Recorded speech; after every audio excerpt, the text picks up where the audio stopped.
अक्सर ही ऐसे murder case सामने आते हैं जिनमें कातिल कत्ल के बाद लाश को ठिकाने लगाने के अलग अलग तरीके चुनते हैं। लेकिन गोवा से सामने आए इस मर्डर केस ने हर किसी को हैरान कर दिया है। एआई कंपनी की सीईओ सूचना सेठ 6 जनवरी को गोवा आई और उन्होंने उत्तरी गोवा के कैंडोलिम इलाके में स्थित सोल बनियान ग्रैंड होटल में कमरा नंबर 404 में चेक इन किया। जब सूचना सेठ होटल में एंट्री की तब उनका बेटा भी उनके साथ था। सूचना ने होटल की बुकिंग 10 जनवरी तक के लिए करवाई थी, लेकिन अचानक 7 जनवरी की रात करीब 9:10 पर सूचना ने होटल के कर्मचारियों से कहा कि वो ज़रूरी काम से बेंगलुरु जा रही हैं, इसलिए वो चेकआउट करना चाहती हैं। और सूचना ने 8 जनवरी की रात करीब 10 बजे होटल के रिसेप्शन पर फ़ोन किया और बेंगलुरु जाने के लिए कैब बुक करने को कहा। सूचना की ये बात ट्रेवल डेस्क पर मौजूद शख्स को काफ़ी अजीब लगी और उसने सूचना को मशवरा दिया कि वो कैब की जगह फ़्लाइट से बेंगलुरु जाए। उसने कहा कि फ़्लाइट से जाना काफ़ी सस्ता पड़ेगा और वक्त भी बचेगा, लेकिन सूचना ने कहा कि आप पैसे की चिंता नहीं करें, जो भी किराया होगा वो दे देंगी।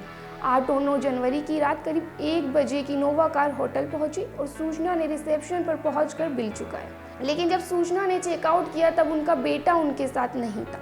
तब उनके पास सिर्फ एक बैग था और वो बैग लिए होटल से बेंगलुरु के लिए रवाना हो गए। सूचना के जाने के बाद सूचना के होटल के कमरे से खून के छींटे मिले।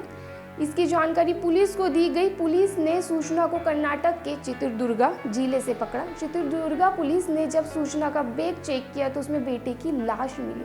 पुलिस का कहना है कि सूचना और उसके पति के रिश्ते ठीक नहीं हैं, वो दोनों अलग अलग रहते हैं। सूचना और उनके पति के बीच बेटे की कस्टडी की लड़ाई भी चल रही है और कस्टडी को लेकर उन दोनों के रिश्ते ज़्यादा तनावपूर्ण हो गए थे।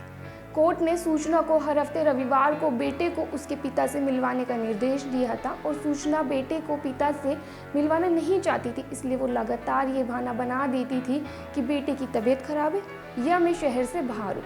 सूचना के पति के वकील का कहना है कि पिछले 1 साल से बेंगलुरु के फैमिली कोर्ट ने उनके वकील के पक्ष में लगातार आदेश दिए हैं। कोर्ट ने हर रविवार को बेटे से मिलने की अनुमति दी, लेकिन सूचना ऐसा नहीं होने दे रही थी। फिलहाल इससे पहले गोवा पुलिस सूचना सेठ से 6 दिन की रिमांड पर पूछताछ कर चुकी है। अब उसे पणजी की कोर्ट ने 5 दिन की रिमांड की और मंजूरी दी है।